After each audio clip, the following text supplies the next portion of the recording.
The two main things that we focus on that I think is different from what is currently done in the ecosystem is one, we build courses that are tailor-made for junior military audiences, right? So this is like, if we were to teach our budgeting class to like somebody, working a normal civilian job, they'd be like, I don't know what the hell you're talking about, right? Because they don't have to deal with BH or BAS or, uniform stipends or any of that kind of stuff. So I think that's one.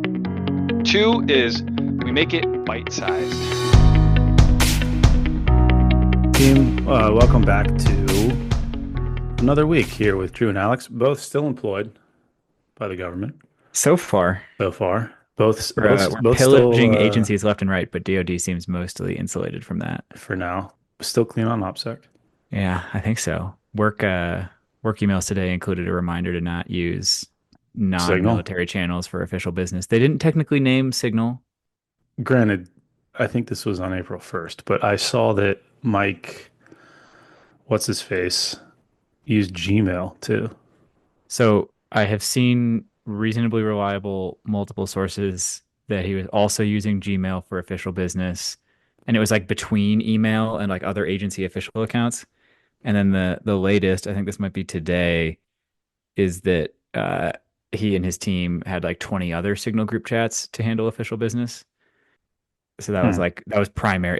Drew's not a military guy, so he's not familiar with PACE plans, primary, alternate, contingency, emergency. Oh, I know Pace plans. I know not to There we put them on go. Signal. Well, so their primary was Signal, I think. I think that was how the Oh, PACE plan worked. Like alternate, contingency, emergency, somewhere in there is probably like JWICs and SIPR and official channels and stuff. But nobody has time for a calculator. primary is Signal.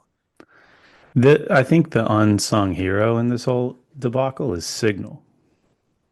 I mean, Because people have that kind of faith in it that no, they that just the people looking, I'm sure like the click, I forget what I was listening to, what podcast, but they were saying that like the Google searches were at an all-time high for Signal or Oh, I something. believe it. That's some quality marketing, man. So, good for them. Got to National support security the, leaders trust their encryption, apparently. see now, if Signal were smart, that would be the next ad run for like Yeah. Super Bowl commercials. Yeah. Ah! Oh man. Anyway, speaking of well, Super Bowl commercials cost a lot of money. There's no way Speaking you of pull this money, off. I just did. Drew's attempting a transition here. It's a I pretty just rough did you see one. that? Boom. We went from I'm not buying it. security to Super Bowl to money to now, hey, team, today's episode all about money. Sure. Decent. He's trying. Our guest on this week's episode, Brendan Duebner, describes himself as a serial founder, and that started Cereal, early. Serial team, not Yeah, he doesn't cereal found like breakfast cereals. processed grain companies. Yes. He founds things repeatedly. Hmm. And that started extremely early. He started his first company at 15 years old. For those wondering, it was a consignment company called It. He, on the back of that, attended Loyola University of Maryland on an Army scholarship where he studied business and did Army ROTC before commissioning as a field artillery officer. As one does, quick stint at Fort Sill for training, but after that, he was stationed at Fort Bragg, North Carolina. Drew knows a thing or two about Fort Bragg.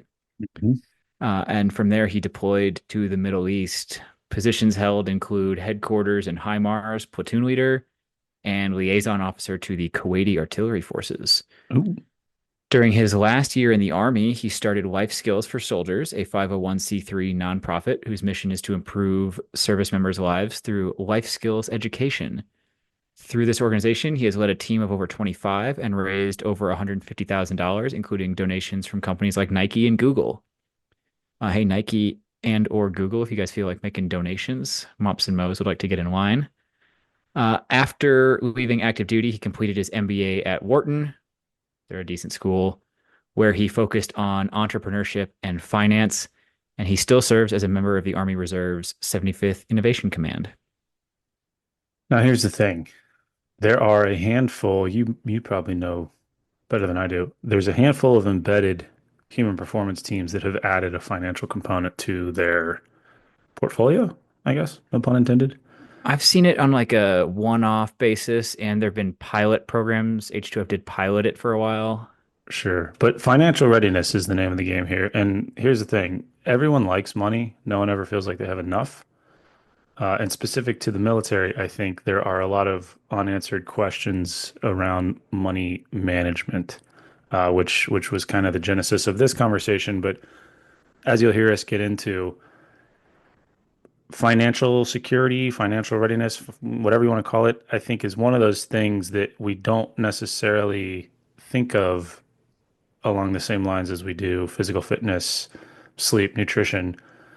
But everybody listening to this knows somebody or is the somebody who has let stress around money trickle into those other things. And so the point of the conversation today is to get at some of that and just have a little bit of a dialogue around how to be a little bit more effective with money management so all those other things fall into place.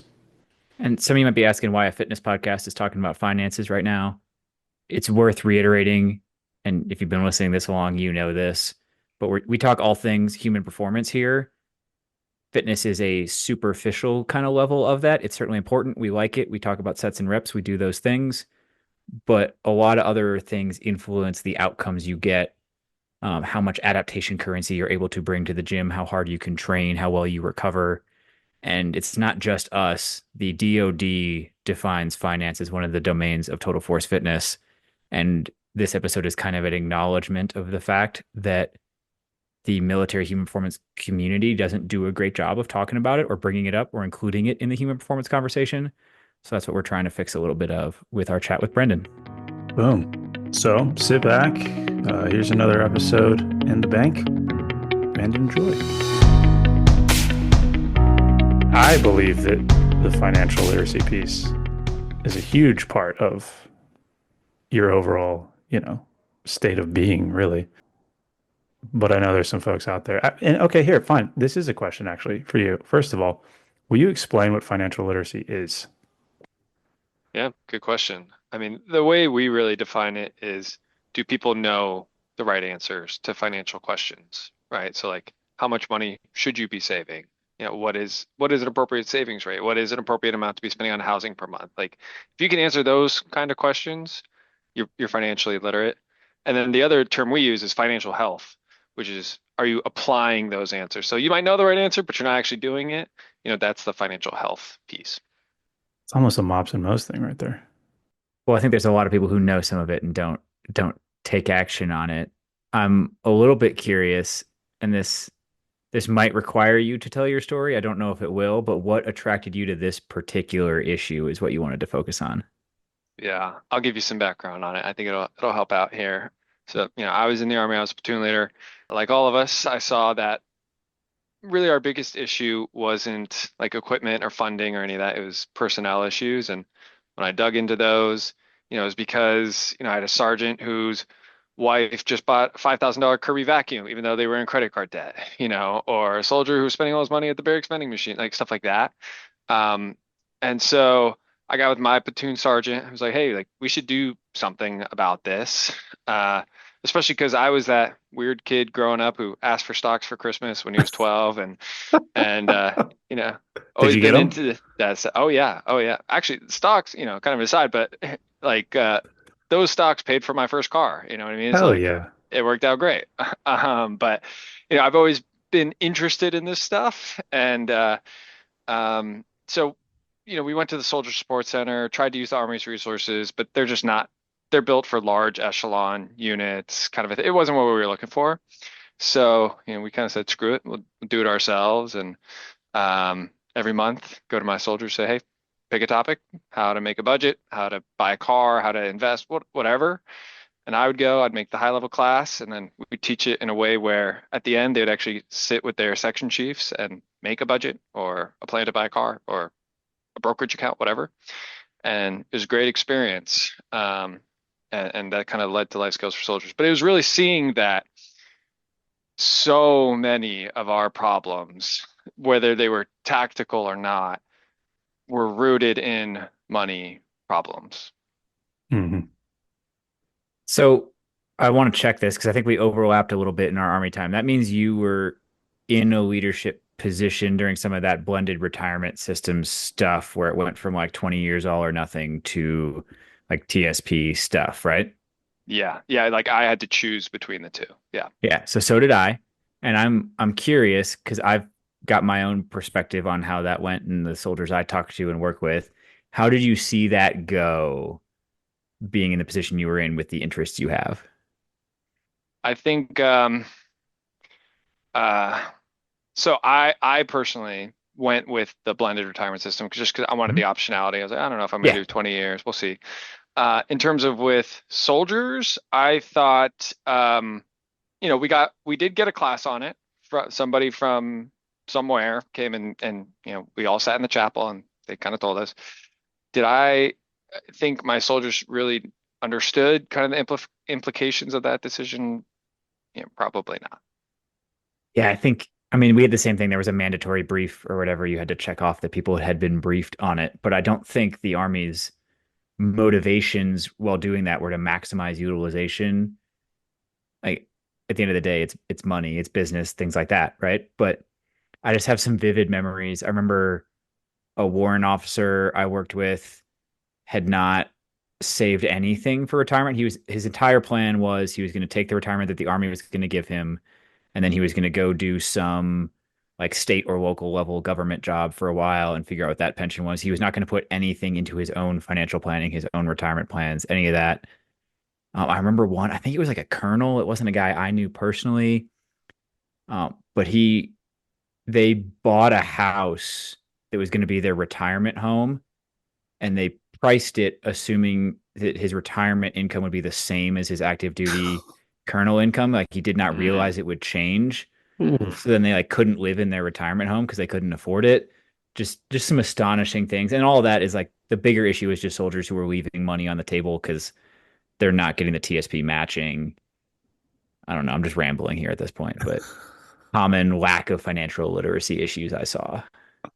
Yeah. I mean, I think anybody who's been in the military for a day, like, has seen it, right? And it just blows my mind. I think the reason I'm so passionate about it is because like it's not that hard. And more often than not, it's making like these really small decisions early on that will just compound into these massive results later. And along that road, will make you a better member of your family, make you a better member of your unit, make you, just there's so many second and third order effects that I can't even think about all of them. And just to close this up, because I know Drew has some questions and stuff, but something I want to lay the foundation with here before we continue the conversation is that according to the DoD, financial fitness is part of total force fitness. It is a domain of the human performance framework that the DoD has. But as we've addressed a bunch of times on this podcast, and I bring up almost every day at work, we tend to focus on physical fitness because it's easy to measure, easy to quantify, easy to put on a slide, easy to blame somebody for not doing enough push-ups, whatever.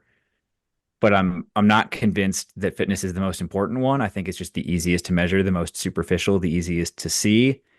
And I think we don't live up to what we could provide service members in the financial space very well. And if we did, we might have much more effective soldiers. Yeah.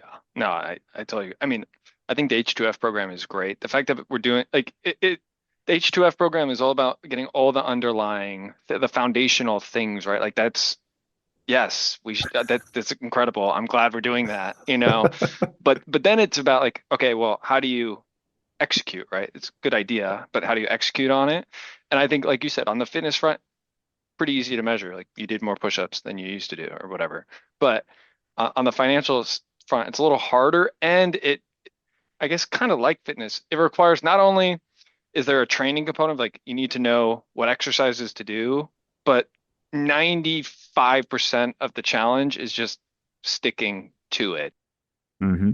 I think the current method, first of all, I give a lot of credit to DoD in terms of it's a lot better than it used to be on the financial front. It used to be way worse, but there's still a lot of room for improvement. And I think that just like we've kind of done with H2F of embedding people within units, training trainers, all that kind of stuff, I think we should apply that same model to financial readiness, and that's what we do at Life Skills.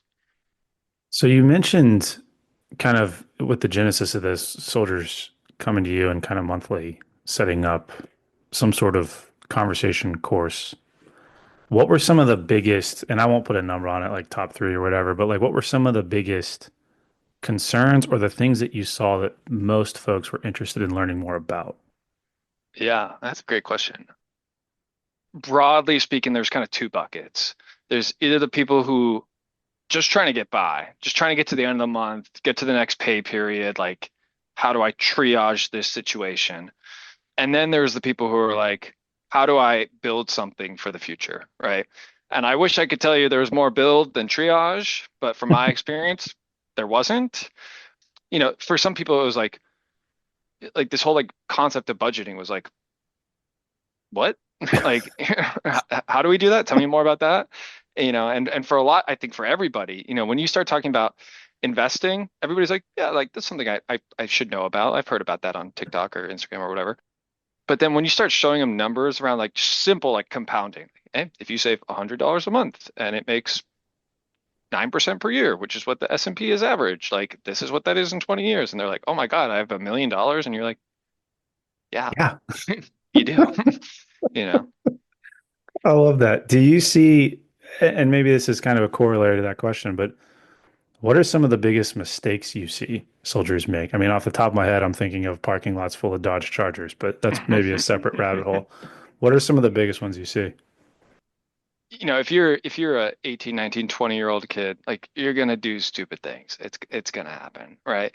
But I think the biggest mistakes are the ones where, yeah, you're not only doing something stupid now, but you're doing something that's gonna be stupid for a long time, like the car, like the credit Yep. card debt, like the things that are gonna, compounding works in two ways. Either it can really set you up for success, or it can really get you in a hole. And a lot of times, I mean, there are so many people especially around military bases, who are just preying on these kids and Hmm. looking to get them in debt and looking to get them to take these lines of credit and all this predatory lending and stuff.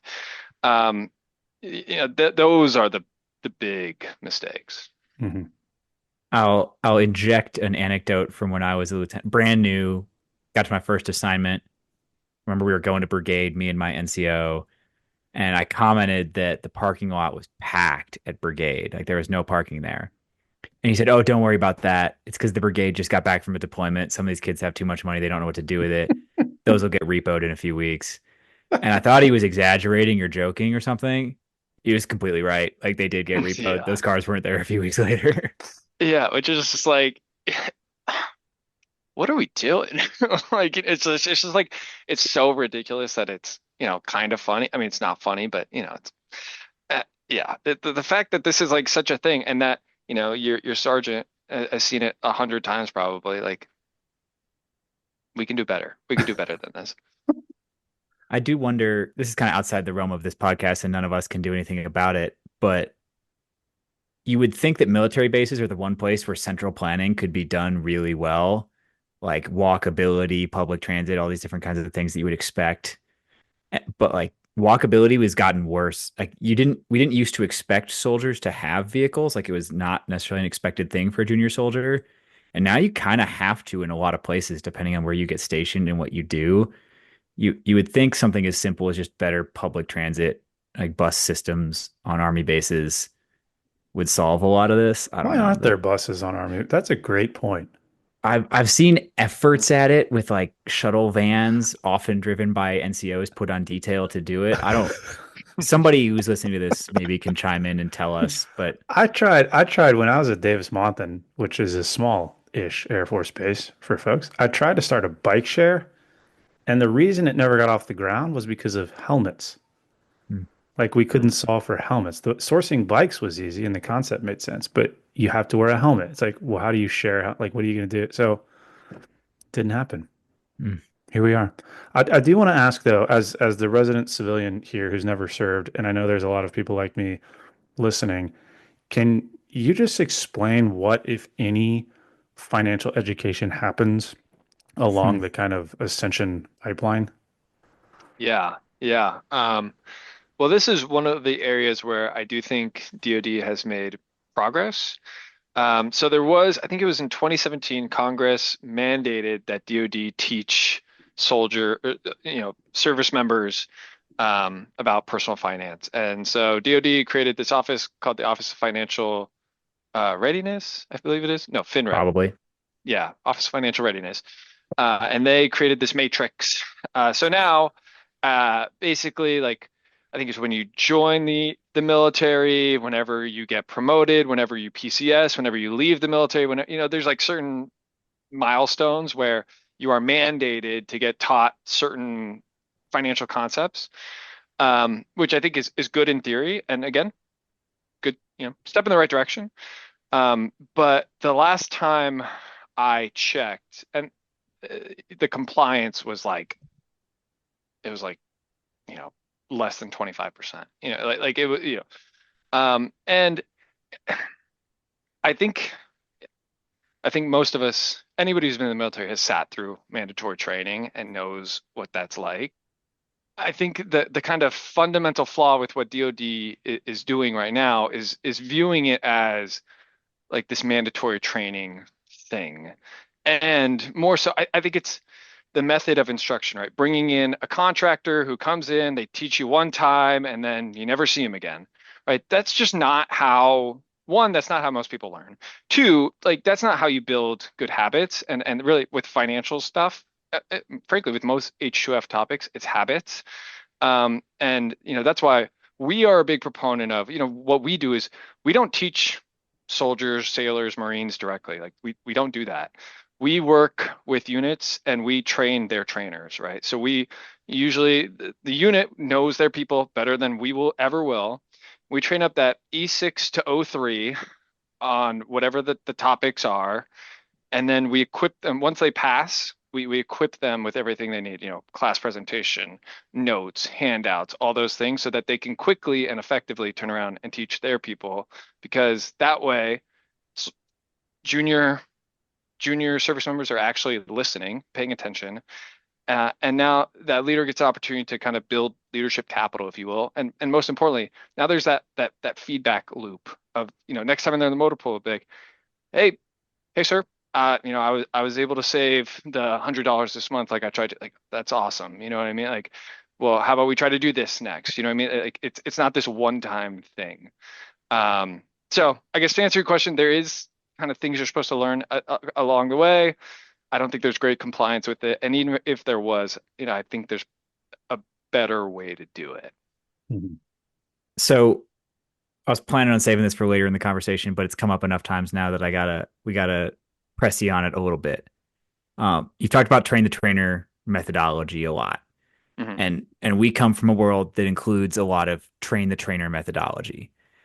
And I will be honest, I am extremely skeptical of it as an approach. I spent Hmm. multiple years training master fitness trainers under like the same assumption that units know their people and they'll send the right ones to get this training. First of all, Hmm. no, they don't.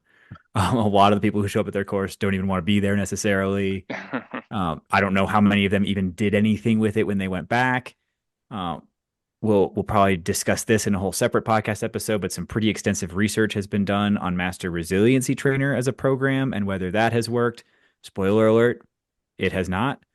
And it wasn't even really expected to work from the beginning because it was mostly a science experiment that we all promised would work.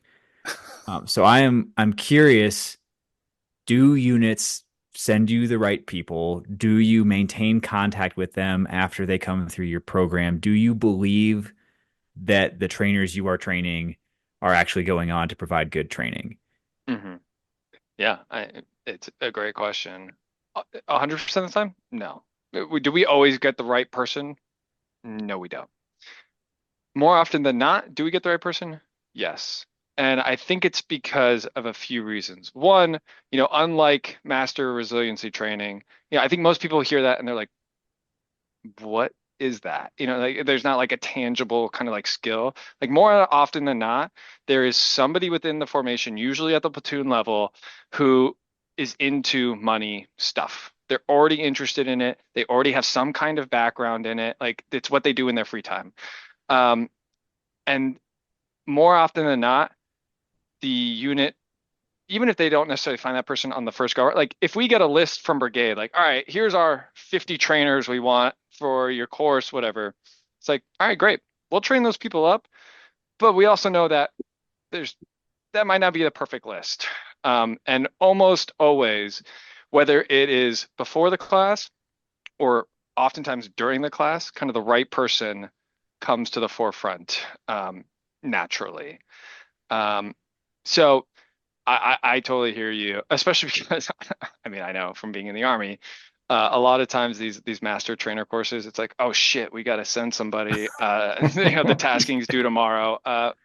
Sergeant Williams, what are you doing next week? All right, you're going to class. And exactly that situation also means that your MVPs, like your people that you trust the most, that the soldiers look up to the most, you're not cutting them loose for a week or They're two not to go going to to some class. course. Right, Um, right. but I'm also a little bit curious whether you perceive it as an advantage or a disadvantage. The driving force behind people going to MFT, MRT, EO, Sharp, things like that, if we're being honest, promotions. Like it Hmm. it leads to opportunities for advancement. Your Hmm. course doesn't offer that, Hmm. which means that, and I don't know, like I don't know if units task people to go who don't want to be there, but it seems like in that situation, it's more likely that the people who are there because and only because they kind of want to. And Yeah. that might actually be an advantage over courses that offer some extrinsic reward.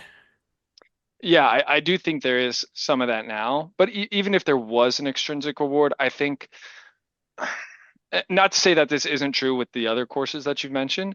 I just think that the money thing is something that is so personal and so pervasive that if some lieutenant or sergeant who doesn't know what the hell they're talking about gets up in front of the formation is spewing garbage, like they are going to get called out on that.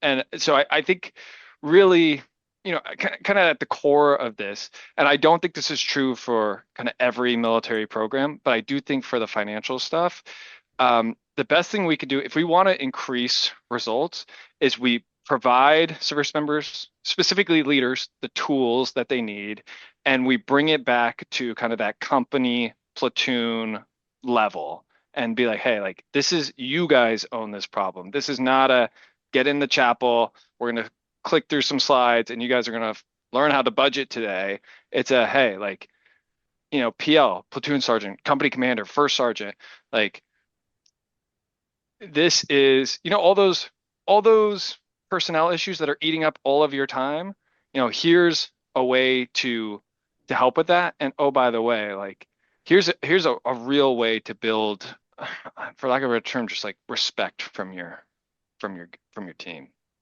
When you have folks come to this course, or I guess any of your courses, and they go back and kind of take point on these ideas, what sort of like metrics are you looking at or are they looking at to kind of see if it's working? I mean, I can't imagine a platoon of soldiers is like reporting, or maybe they are, like how much money they've saved each month. I mean, like what are they? Because talking about how this concept is different from, MFT, MRT, to me, the financial piece, there's like an element of vulnerability that's required to even have some of those conversations. And that automatically puts you on a different footing than going and learning how to teach somebody the ACFT or what have you. So I'm just curious, since you've been doing this for as long as you have, what metrics are you looking at in these organizations to determine if it's effective or not? Yeah. Great. What are the measures of effectiveness? Yeah, it's like we have like I don't know, a podcast about it. Yeah. Me and the entire team kind of had the same question. So actually what we've done is we've partnered with a researcher, Dr. Bill Skimmyhorn. He's Harvard PhD, was a researcher at OEMA at West Point, and now he's a professor at William and Mary. And he's been working on financial literacy for the military is like his thing, and he's been doing it for a long time. Um, and so what we do now in our current state is so we'll work with units and we'll do what we call pilots. And basically on the front end, we have a survey that every soldier does or every service member does that has questions around financial literacy and financial health, right? So self-reported stuff. They go through, they answer the things. And then we split them up into there's a control group who doesn't go through the courses at all, and there's the treatment group that does go through the program. And then so they go through the program, and then on the back end, sometime later, we go through and we have another survey on the back end. And that way we're able to compare pre and post, what are the differences in financial literacy and financial health with statistical significance because we have a control group. And to my knowledge, that's kind of best in class right now. Now we could do way more. If we could get access to DFAST data, if we don't even need access to if we could just get cleaned versions of that, we could track these people over decades, over their entire military career. Not only the soldiers who received the class, but also, the leaders who taught it and their future soldiers. Like, are those soldiers better off, even if they didn't get the class, immediately from them? So there's, on the data side, it's totally possible. It's the access that is much harder to get. But I am very proud to say, if you go to our website right now, you can pull up, I think, our last 6 pilots. You can pull the results straight from there. And that is hard data. That is not, stuff that we just made up. For those listening, on those pilots, we're talking like 12 to 20% improvements in financial readiness across these units. Yeah. Which is hard to conceptualize. Like, what the fuck does that mean? 12% increase. I was about to ask readiness? you that. I was like, what does that mean? Yeah, well, I could get into the statistical version of that, but that's less important. One other thing we try to capture, which I will admit this is a little softer than the percentage of increase of readiness, is we take the data based off of the surveys and we correlate that to people's ranks and where they're stationed and all these things, and we can come up with a rough estimate of what is going to be their increase in net worth over the following year based off of the changes in the results, right? And it varies from pilot to pilot, and obviously it's going to vary from service member to service member, but it's usually somewhere between $500 and I think like $5,000, right? Which in the first year is good, and frankly, for a lot of service members, for people who are living month to month, that is kind of actually life changing. If you can avoid that negative spiral, that is a huge win. But I think the more exciting part of it is that, one, most of these people are getting this very early in their career where they're not making much money. So, even if it's just $500, that could be a significant amount of your take-home pay. But two, financial skills compound over time. So if you're doing this much better now, then in 2 years and in 3 years and in 4, it can really, it doesn't grow linearly. So that's what it means. I'm gonna borrow some data from your page to contextualize that real quick, because he mentioned like $500 to $5,000, which to some people may not sound like a lot, to other people may sound like a lot. Again, I didn't find this, I didn't do this research. It's on your page, but 22.4% of serving families have $500 or less in savings right now. So, like, that's a quarter of the force, where a $500 increase is like doubling what their savings might be. 29% of junior enlisted troops face food insecurity. So you're talking about, like, can you put food on the table on any given day of the week or the month? A few hundred or a few $1,000s is a game changer. And then we can have a conversation about this one, because I think there's a little bit of like causation versus correlation stuff, but financial management is the number one predictor of veteran homelessness, a greater predictor than PTSD or TBI. I think it kind of goes without saying that you have to be in a financially unhealthy situation to be homeless. Like, you could be in that situation and also mentally unhealthy, but it's also possible to be homeless without the mental health thing. But all that to say, this is a huge contributing factor to one of the biggest problems in the veteran community. So, absolutely. Like we said earlier, anybody who's been in for a day knows that this is a problem. And I got a couple more stats for you. This is from National Foundation for Credit Counseling in 2023. They said that 22% of military service members were unable to pay their monthly bills outside of rent and mortgage in the past year. 19% of service members have been unable to find economic relief or assistance options that apply to them, including Army emergency relief or all the service relief funds. Here, what is this one from? Report to the Committee on Armed Services. 30% of service members report having 1 month or less of savings, as we just discussed. And these are, it's a like this is I don't think most people understand kind of the scale of the problem. And what I think people really don't understand is the opportunity behind that. Like if we can if we can be 10% better at this, that's, you know, at least 100,000 soldiers, more than that, right? 100,000 service members that all of a sudden, like, do you think if you take somebody who's living paycheck to paycheck and you get them out of that situation, do you think their PT score is going to go up? Do you think their Mhm. weapons qual is going to be better? Do you think their, all of their counselings are going to be better? Like, it's just, I think it's a massive problem right now, but I also think, you can kind of flip the script and see like this is a massive opportunity. Mm. Do you guys, so one of the things that we've talked about on here a lot, and I think the military is coming around to it slowly, but it's this idea that we can focus on reps and sets and improve the score, but it's the lifestyle factors that play a huge role kind of in the background. And when I think about financial literacy, financial health, I mean, something I've been really interested in just the past several years, starting a family, buying a house, all that kind of stuff.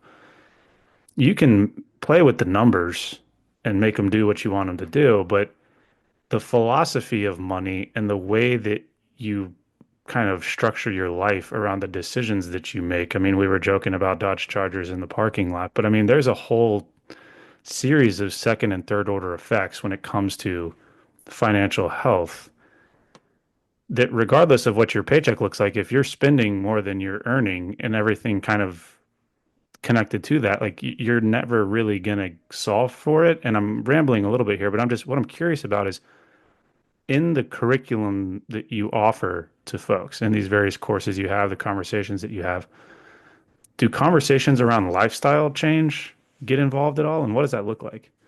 Yeah, yeah, of course. I mean, is anybody excited? Like, oh wait, I get to spend less money on Hmm.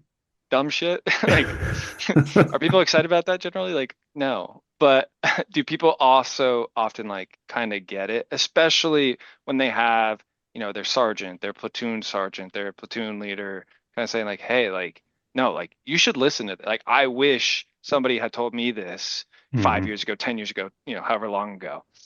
Um, I think it does resonate, and I think this is just another point for why I think this best lives at the unit level, and it's because what you really want is habit change and kind of culture change, right? So like it's a lot easier for Private Smith to be a little bit more financially responsible when, Sergeant Specialist Smith and Specialist Johnson and Specialist whoever are pressuring them less to go do whatever they were going to do because they're also trying to like kind of better themselves, right? Like there's a network effect that I think happens.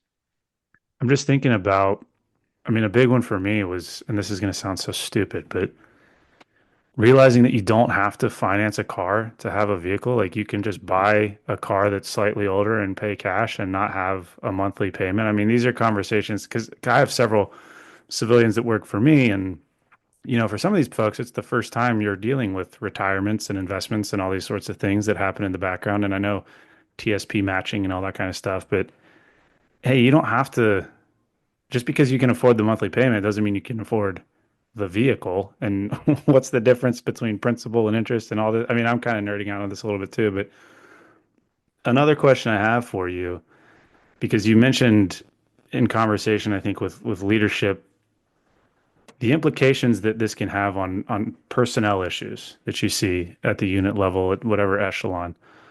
What are some of the biggest struggles you've seen people deal with that have tied back into the root cause, which is financial illiteracy, so to speak, whether that's family issues or what have you? Like, what are some of the things you've seen?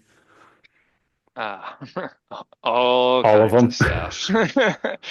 Um, the story that I probably tell most often is a true story. It's of when I was a platoon leader, I had this soldier, Private Lopez, who was, kind of had all the makings to be a great soldier. He was strong, he was smart, he was fit. But he just had a really bad disciplinary issues. Like he had been kicked out of a couple platoons before he was in mine.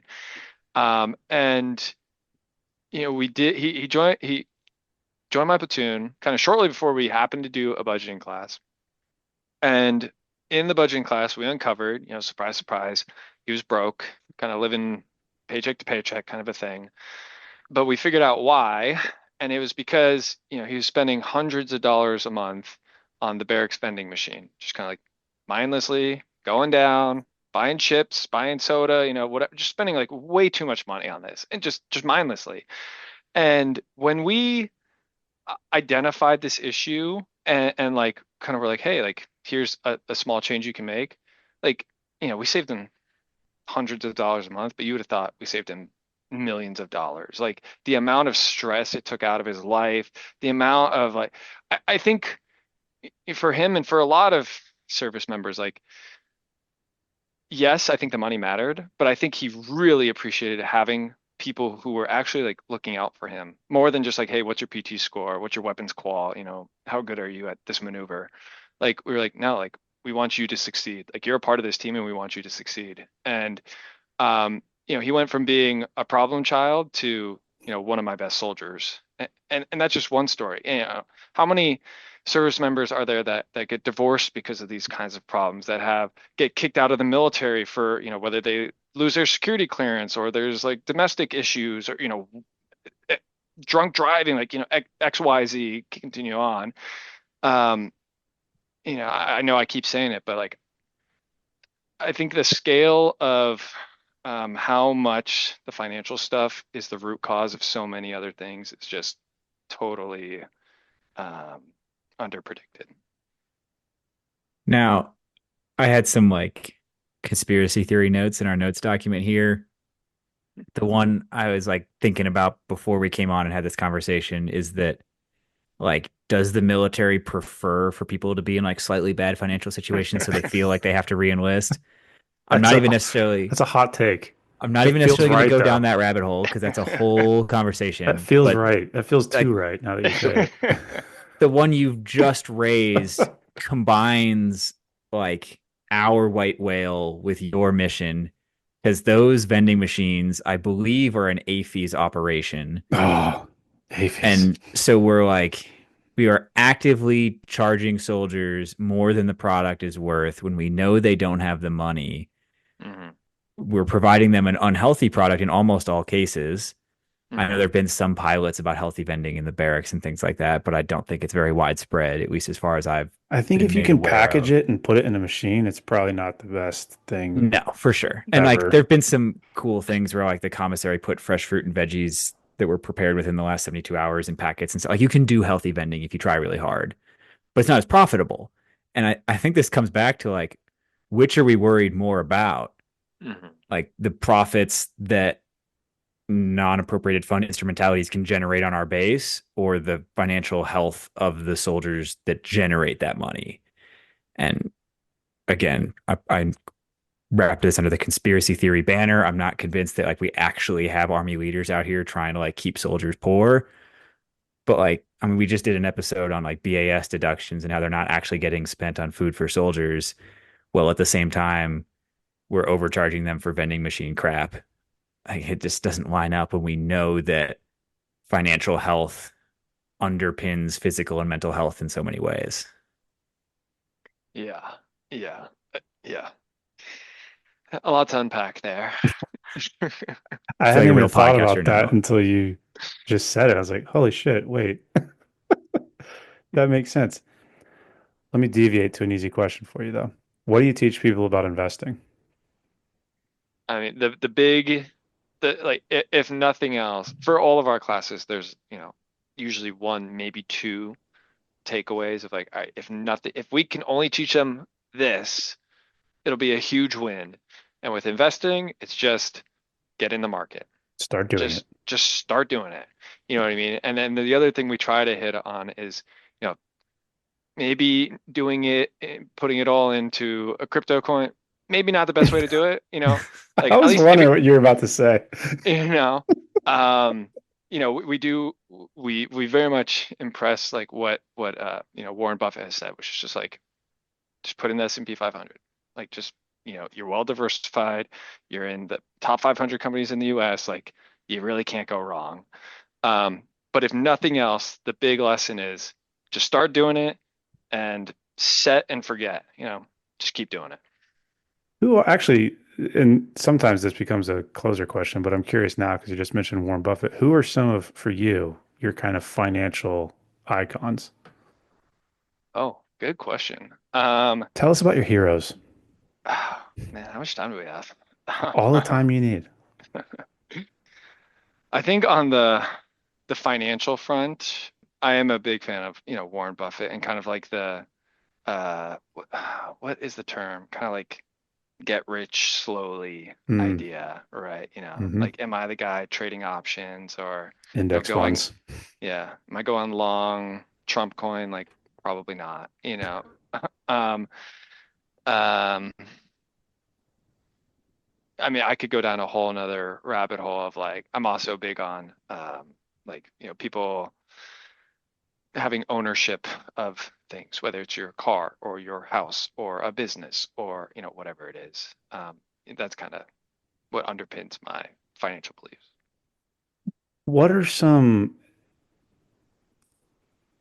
what are some misconceptions that you see from soldiers around finance? Because as you're talking and as we're having this conversation, I'm just thinking of similar conversations I have had with, again, in my case, on the civilian side, just like people right out of college getting into the workforce. Like all of a sudden, what's an IRA? What is, I don't know what that is. What's an index fund? And I think about soldiers, oftentimes they're even younger than that demographic. And now all of a sudden you have money and what do I do with it? Oh, I can afford that. Like we said, the monthly payment. Cool, that I can buy that car. But like, what are some misconceptions that you have to deal with a lot? I think there's two that jump to mind immediately. One is that I think most soldiers think for whatever reason that money has to be hard. Like this has to be complex, like Yeah, that's true. yeah, hey, you want to get into Black-Scholes option pricing? I'm with you. Let's do it. But like at the end, like the things that are going to create 90% of the value are like, are you spending less than you make? Are you putting that money to work? Are you putting that money to work in a smart way? Like, like if you could just do that, like you're going to be in the top 10% of savers. Like you're gonna do just fine.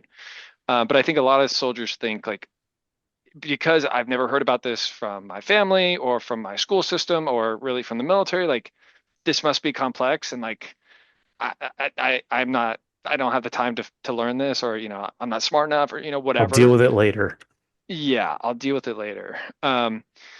So I think that's the big one. That's the first one. And then the second one is um I think a lot of soldiers, and I think just a lot of frankly young kids in general, especially if you look at data these days, have an unrealistic expectation of like, if I invest some money, like I should be able to double this in like a month, right? Like, like if I'm doing the right things, like I should get rich fast, right? Like that's how this is supposed to work. That's what you see most often. It's people who just think it's more complex than it is, and then people who just have unrealistic expectations of like how quickly you can see results, which I'm sure you guys also see all the time with Yeah, like I was gonna fitness, I was, say, right? I was, it we were both sucks. thinking it already. It sounds just Yeah. like fitness. Yeah. Wait, I have to do simple things for a long time. I don't want to do that. Yeah. That's so true, actually. Huh. So this is coming back to the train the trainer thing a little bit, and I'm curious about it because as we're talking, I'm scanning through some of your pilot data, Mhm. and I notice I can some you identify like a trainer and then some assistant trainers, and some you identify a whole bunch of trainers. Mhm. I have this theory, and this comes back to MRT and MFT and things like that. The schools in the military that people respect the graduates of, Mhm. it's because people fail those schools. Or they So have they know that badges. Or they have I badges. mean, badges help too. Yeah. But that's because there are standards and they know that like you might not meet like the standards are high enough that not everybody meets them. Mhm. Do people have to pass a test to be considered a trainer for you guys? What are the standards that you hold people to? Yeah. So they do. We do have a standard. when they go through our course, they have to pass the test with at least 80%. And I think there's multiple phases of doing something, right? Like in the phase we're at right now, the reason why you see different deviations of these things is because we're trying different things. We're like, okay, let's figure out what works the best. And in that inherently, like um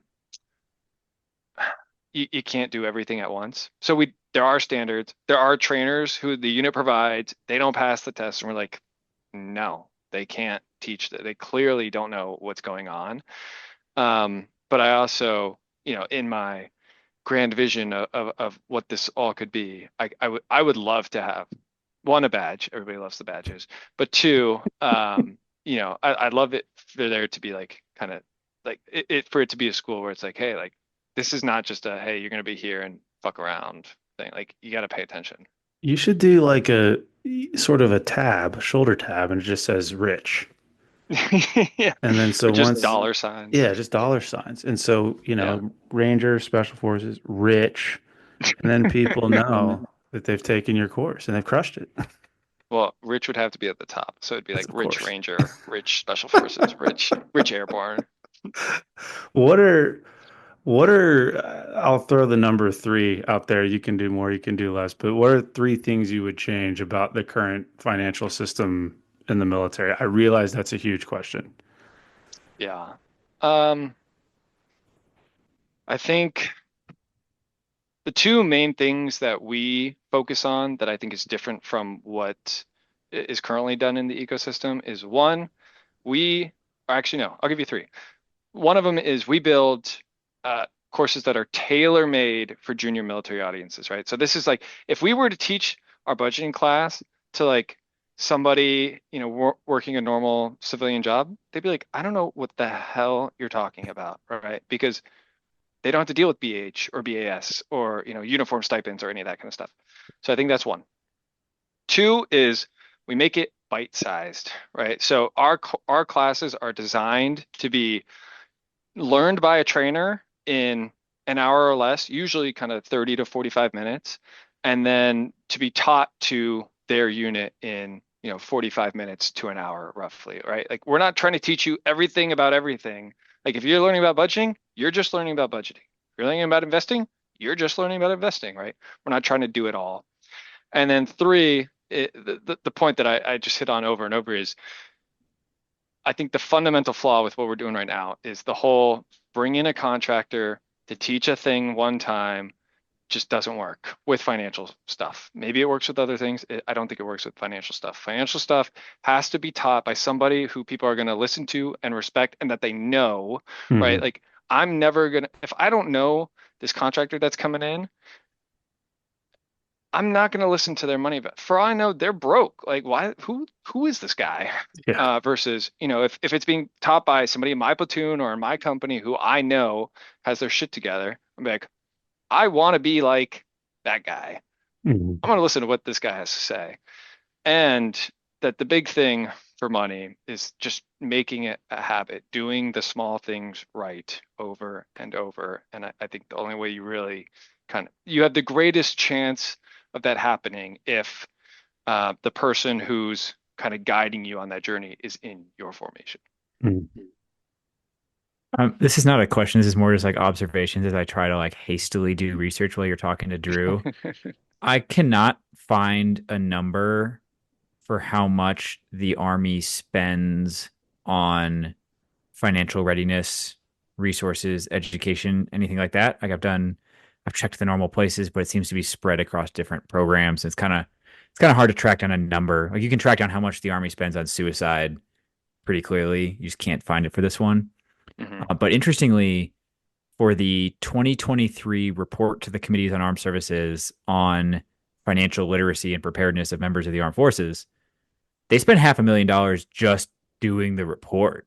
Like I don't know what the budget of life skills for soldiers is, but I imagine you could go pretty far on $500,000 in terms of actually providing training to service members.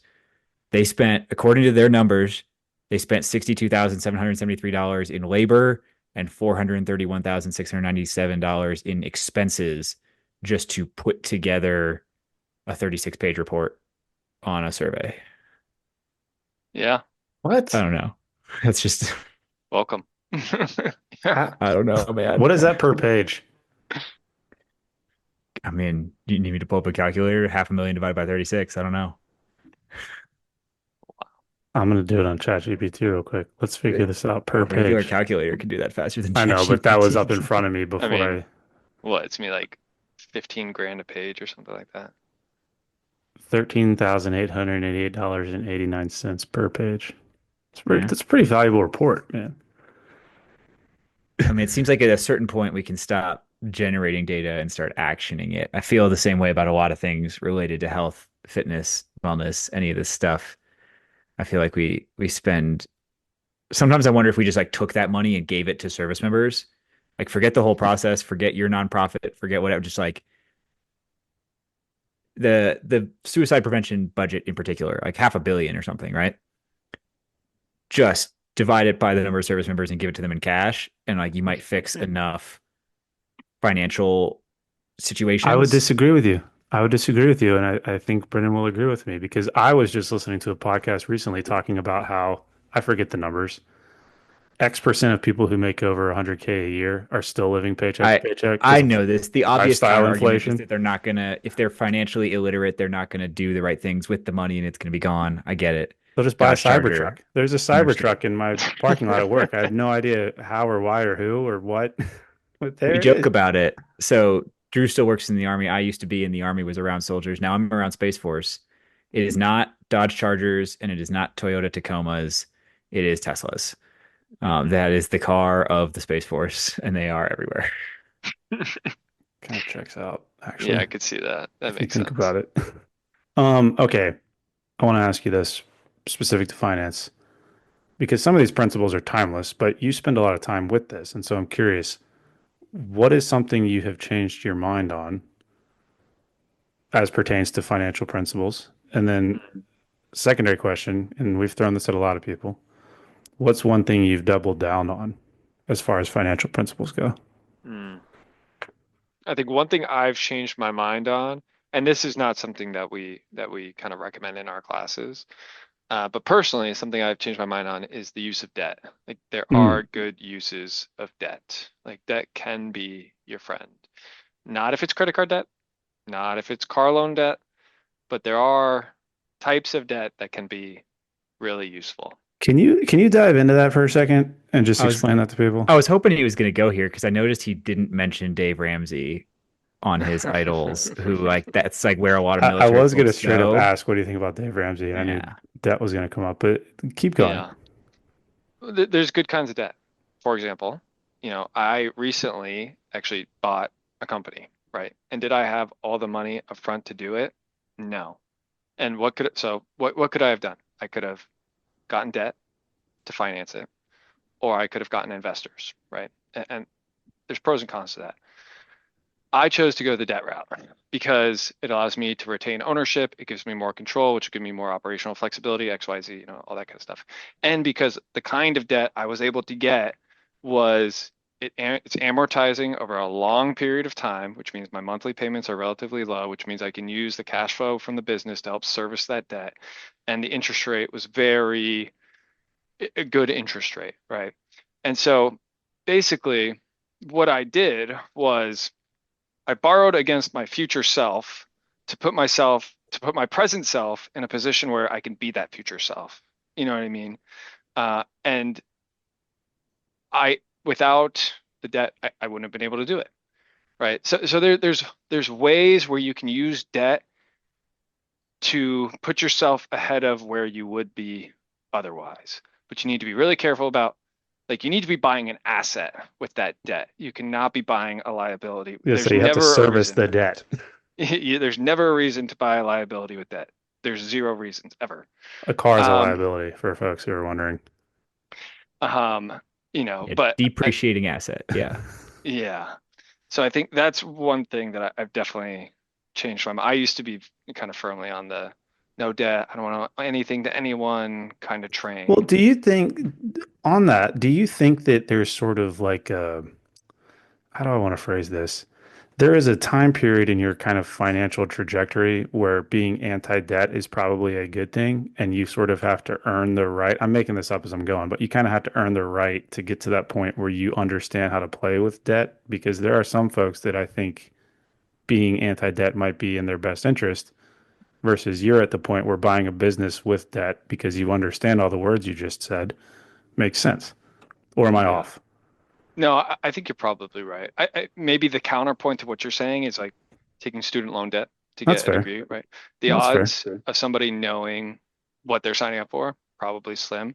Is that why we have what hundreds of billions, maybe even trillions of dollars Trillions, in I think. student loan Yeah. debt? Um, probably, yeah, it's probably related.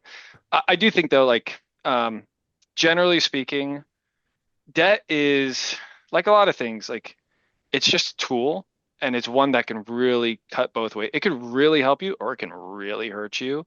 And just like any advanced tool, like if we want to talk about fitness, like would I advise somebody who's just learning, how to lift weights to do deadlifts? Like, no, I would not. Even though it can be phenomenal for you and, work so many great muscle groups and all that kind of stuff. But I'd be like, hey, let's save that for maybe when you're a little more advanced. I feel the same way about that. Okay. Something you've doubled down on. I want to highlight an even easier one because he talked about like buying a company, which I think is a scenario that like not a whole lot of active duty service members are going to find themselves in this situation. That was such a cool flex too. It's a good I love flex. that. Guys, I just bought a company. So But, and this one specific to junior officers, but it's the community I was a part of, right? The career starter loan. Heard a lot of debate around that of like, I don't want any debt, so I'm not going to take my career starter loan. When I was commissioning, I'm pretty positive that the interest rate was 0.5%, oh, like half a percent. And it's objectively illogical to turn down that loan, given that you can just pick, you don't even have to do the S&P 500, pick just like a high interest rate savings account. Like there are guaranteed vehicles that can produce returns of greater than half a percent. So you should take, if they could offer me unlimited career starter loans, I would take all of them. And I yeah. just slide that money into something that produced at a higher interest rate, and that would be it. So I think there are scenarios where I think being intelligent about the debt you take on, 0.5%? yeah, What's it at now? it ranges. I think it's different each year. I think it's also different depending on commissioning source and things. But the quoted thing I just looked up said it ranges from 0.5% to 2.99% at the highest. Still, Yeah, it's pretty good. it's essentially free money. Yeah. Okay. Anyway, back to you. Something you've doubled down on. Probably that whole get rich slowly kind of mindset of just, hey, this is not a sprint. This is a marathon. You just build brick by brick. I think we've all had friends who have done the options trading or like went heavy into whatever crypto or whatever, and sometimes that worked out great. Nice, but that's just gambling. That's just gambling. I don't know if it's a documentary or they just did a straight up movie about it, but the whole GameStop Mm, situation on Netflix, that was, man, what a time to be alive.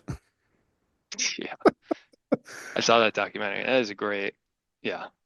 Was it? It's called Dumb Money, actually, now that I remember it. So there you go. Case in point. Anyway, Alex, I have a apologies. quick one before we let you go. I know we're already at the hour mark, but I'm curious. You have your MBA, you're founding businesses, you're buying businesses, you're doing all of these projects, you're running a nonprofit. With all of that, and this is going to sound like recruiting paid me to ask this question, but I am genuinely curious. You're still in the Army Reserve. Why?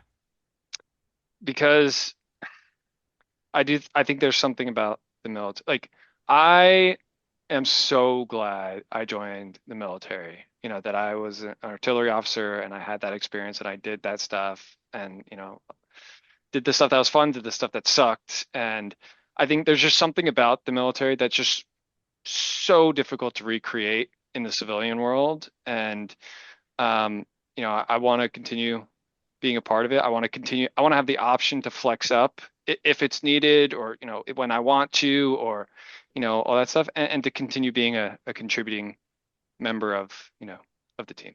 For all the Army Reserve Careers Group people out there, you're welcome, Yeah, by the there way. you go. Yeah, there A you free go. ad. Sound bit. Where can people go? And we'll have this in the show notes, but where can people go to find out more? Where can they find out about you, all the things that you guys are offering? Go for it. Yeah. Yeah. I think our website, lifeskillsforsoldiers.org, is a great place. Also, our Instagram at Life Skills for Soldiers. We're putting out content all the time, and everything you want to find out about us is there. But if there's another thing you can't find or whatever, you can just DM us on Instagram. We monitor that, or email us through the webpage. We monitor that. We're pretty easy. If you're a military leader listening to this, or if you're like a human performance team staff member realizing your team doesn't cover financial readiness and you want to solve that, I have a feeling Brendan would be happy to put together a pilot for you. Happy to. Would be happy to. There we go. Thanks for stopping by, man. Yeah. Thanks for having me. This was fun. Team, welcome to After Hours. Here with Drew and Alex. This one changes like every episode. It was after party for the last couple episodes. We don't have an official name for it. So, After Hours. Welcome to After Hours. I will say I was excited for this conversation because finance is exciting to me. Not the complexities of it. And he talked about options trading and like that stuff boggles the mind, but just the general theories behind sort of the simplicity around investing and saving and budgeting and that kind of stuff. I find it interesting, but to his point, if you are claiming to be trying to affect the holistic health and wellness of a human being, soldier, whatever, and you're not addressing this component of it, then you're missing a key piece. And so this was literally just the tip of the iceberg as far as financial literacy is concerned. But hopefully folks that are listening reach out either to start a pilot or to take some of the courses or to just learn more. Yeah, I've had Brendan and Life Skills for Soldiers on my radar for a while because I think they're doing work that addresses an underserved component of the total force fitness framework. Like he said, there are financial resources on base. I remember being a battalion S2 and soldiers would have debt that was risking their clearance, and we'd have to have them go to a financial counselor, and they do some stuff. I've read some interesting articles about how like some of these people can't actually provide you financial plans. They can only, within the bounds of their contract, give you generic advice. So there's been some unique situations where like a service member was in crisis, a contractor decided to like acutely help them, like really actually help them, and got fired for doing so because they stepped outside the boundaries of the contract to do that. So there's some really frustrating bureaucracy around all this stuff. But when we talk, I said this a bunch of times before, people have different definitions of the word holistic. To some people, it means like crystals and concoctions and all sorts of nonsense. But when we say holistic, when we're talking about this broader human performance framework here, we're talking about a recognition that these domains can't be handled separately. They are inextricable from each other.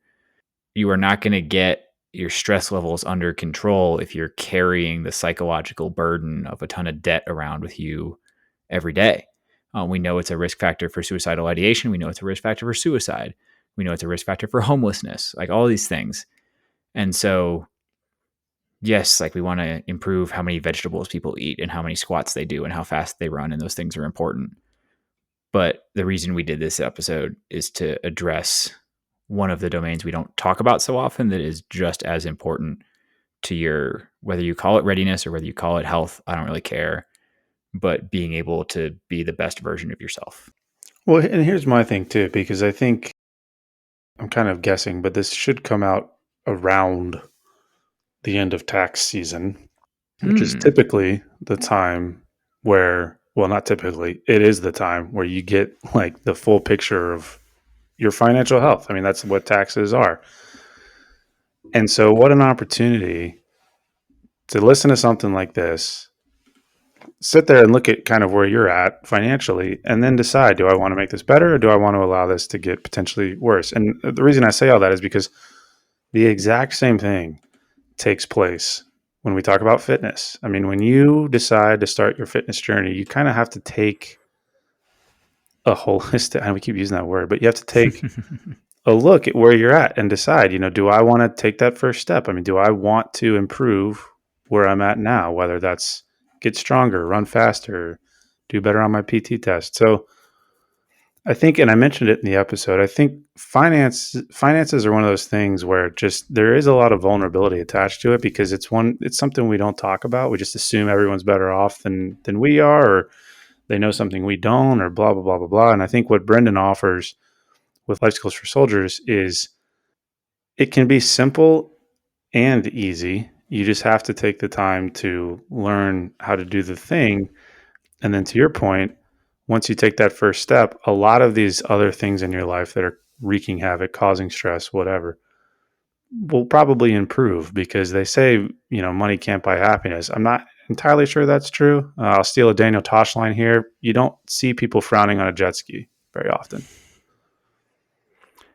I don't think money can buy happiness, but I think money can solve a lot of the problems that get in the way of happiness. It can clear the obstacles from your path pretty effectively. But I did appreciate all the parallels in this conversation between finance and fitness. I do not think I expected that at all. Like that was not part of our notes. That was not part of the plan, but just like the classic one, right? Like every research study done in this space is about maximizing your adaptation in like 3 weeks or 6 weeks or whatever. When in reality, fitness is about slow and steady adaptation over years. Mm-hmm. And that's just not exciting. So people don't do it. It's the same, like you can go, there's forums for people who are big on the TSP. There are tons of TSP millionaires walking around who never made crazy private sector salaries. They worked like we used to call federal jobs secure, but maybe not so much anymore. But they worked these previously secure federal jobs and were just like slow and steady and responsible and invested and lived within their means and get to retire securely because of that. And I think that's the kind of thing that doesn't get talked about a whole lot, that is the way you set people up for success and long-term health and happiness. So we could go on, but guys, look, here's the thing. Go learn about money. Don't be an idiot. And then we'll all be rich. So see you next week. Hey, Alex, let's cover our ass real quick. Oh, great idea, Drew. All right, guys. The views and opinions expressed in this program are those of the speakers and do not necessarily reflect the views or positions of any entities they represent. Thanks for tuning into this week's episode. Before you go, please rate and review the pod on the listening platform of your choice. You can also visit us on our website at www.mopsinmos.com. That's mops, the letter N, mos.com. You can check out the library of podcast episodes, our latest blog entries, any helpful resources, and also sign up for our newsletter. Drew nailed it. Just to underline a couple of things, the podcast entries have in-depth show notes on the website. So if you missed anything or you want to read any of the research we talk about, it is all there. You can, at the bottom of the website, sign up with your email and receive future updates from us. The blog posts go a little bit more in depth in kind of written form on a couple of topics we get questions about all the time. But most importantly, I just want to ask all you guys, our best way the word gets out is absolutely word of mouth. So tell your friends, tell the people you work with, anybody you think would find it useful. Thanks for spreading the word. If you have any questions or comments, feel free to shoot us an email at either Drew or Alex at mopsinmos.com. Or there's a contact form on the website. Thank you.